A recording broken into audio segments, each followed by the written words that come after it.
Hey guys, me Andrew again, your favorite Canadian YouTuber A, and I don't usually do review videos, but this time I wanted to try something a little different. Also, I'm gonna try and go unscripted with this, which I'm not very good at, so please excuse me if I sound a little awkward or, stuttery. Anyway, keyboard controller attachments. I don't know about you guys, but I love these things. Definitely makes typing on consoles much easier. Like, you know how on a console, like when you have to scroll through text, you really have to like scroll like all the way down just to get to one letter and then confirm every single time? Like, believe me, that is torture. But these things make it far more convenient and a lot easier. Just snap it on, start typing, does the trick. Now, this is an Xbox 360 one, and I also have one for the Nintendo Switch here. The way that works is you slide the Joy-Cons in it, and they click right in.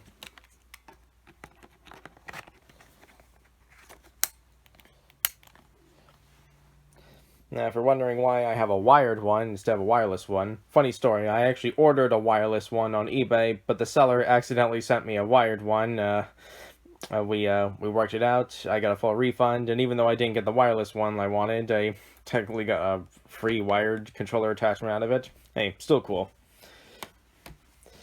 Now, ever since I got a PlayStation 5, I've been wondering, like, when are one of these things going to be made for the PS5? And I've been waiting forever for one. I've been dying waiting for one. But lo and behold, someone finally made one. This is the PlayStation 5 keyboard attachment by IYS, or is it JYS? I can't tell if that's an I or a J. But either way.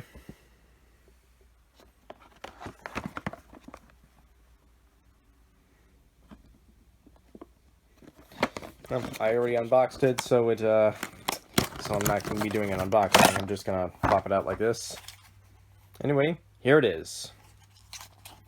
Now, right off the bat, one thing I noticed is that it has a few more innovative features than most controller attachments do. Like the Xbox 360 controller, you plug it right into the headphone jack, snap it on, and there's a headphone jack right there, and that's about it.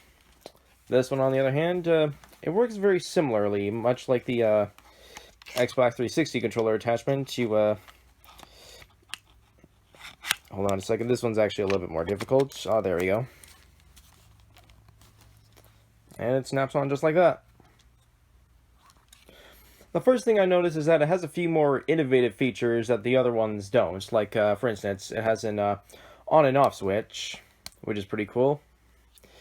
And that's the first thing I noticed here, is that the way this controller attachment works is that this attachment taps directly into the Xbox 360's battery power, which uses AA batteries.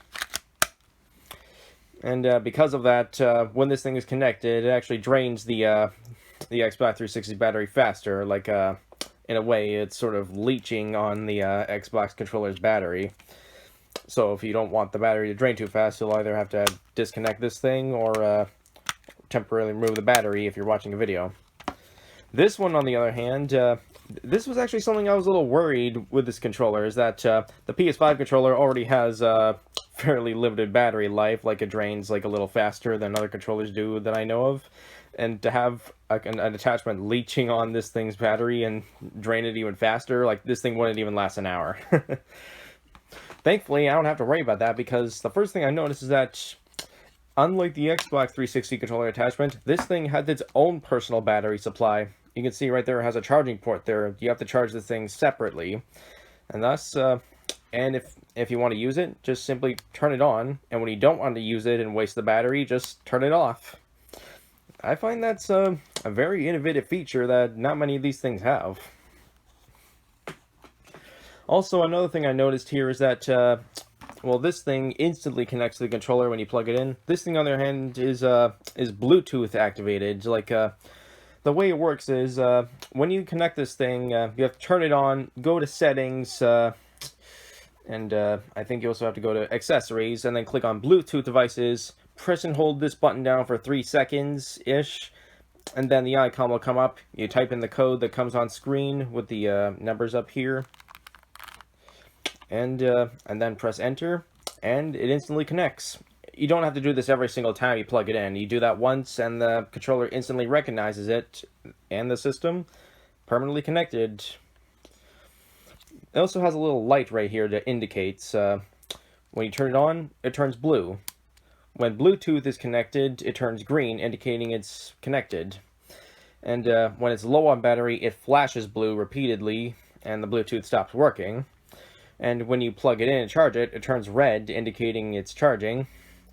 And when it's done charging, the light turns off. Also, just like the Xbox controller, it also has a headphone jack right there. Another innovative feature I've noticed here are these things here, the up, down, left, right keys. This makes it so you can actually scroll between letters if you want to go back and erase or fix a spelling mistake.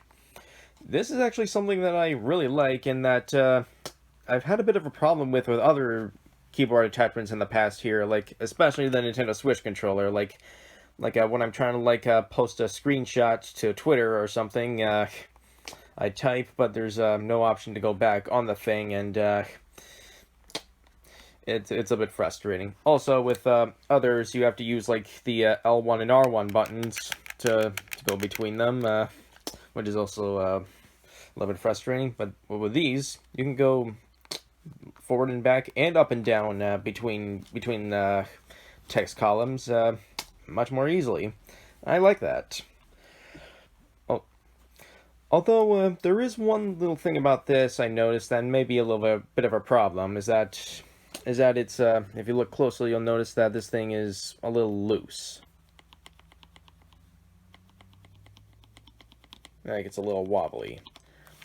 Like the Xbox 360 one in comparison is much more secure. Like I think one of the reasons being is that you'll notice there's these holes here that are where the screws go, and there's these little things here that go into those holes, which is one of the things that makes it fit much more securely, if you'll notice right here. Oops, sorry. It's a little bit of a pain to get it on there. And yes, much more secure. I think one of the reasoning for this, at first I thought this was a design flaw, but then I noticed something else. Like, if you want it to fit securely, you have to, like, really push it in. And now it's a little more secure, but it can easily fall back to looseness again if you move it down slightly, like a millimeter. But then I noticed something. At first I thought this was a design flaw, but then I started to notice maybe, I was starting to wonder, maybe this was intentional, because when you push it all the way in, it mutes the TV. You can't hear anything that comes on screen, and the audio instead comes out of the speaker on the back. In fact, the audio is pretty quiet. I'm sure there's a way to turn up the volume on this thing, but I haven't quite figured it out yet. However, if you when you plug this thing into the controller all the way in a secure fashion, it deafens the TV. You can't hear what's on screen, at least not very well. But if you slightly loosen it by just a millimeter, when it becomes wobbly, you can hear the TV again. And then I was starting to wonder, was this intentional? Like, because now it looks like it has two separate modes. Like, if only you want to hear what's coming from the PS5, you push this thing all the way in, plug in some headphones, and only you can hear it. But if you want to hear what's happening on the TV and you just want to use the keyboard, slightly loosen it, and it'll still be connected. And then I decided to take a look at the headphone jack here, the audio jack. And I noticed that it's a little wobbly here. Very wobbly, in fact. Now, it's not an uncommon thing. Xbox 360 controller in comparison is also a little wobbly, as you can see here. But then I noticed something else, is that if you look very closely here, you'll notice that this thing also goes slightly up and down.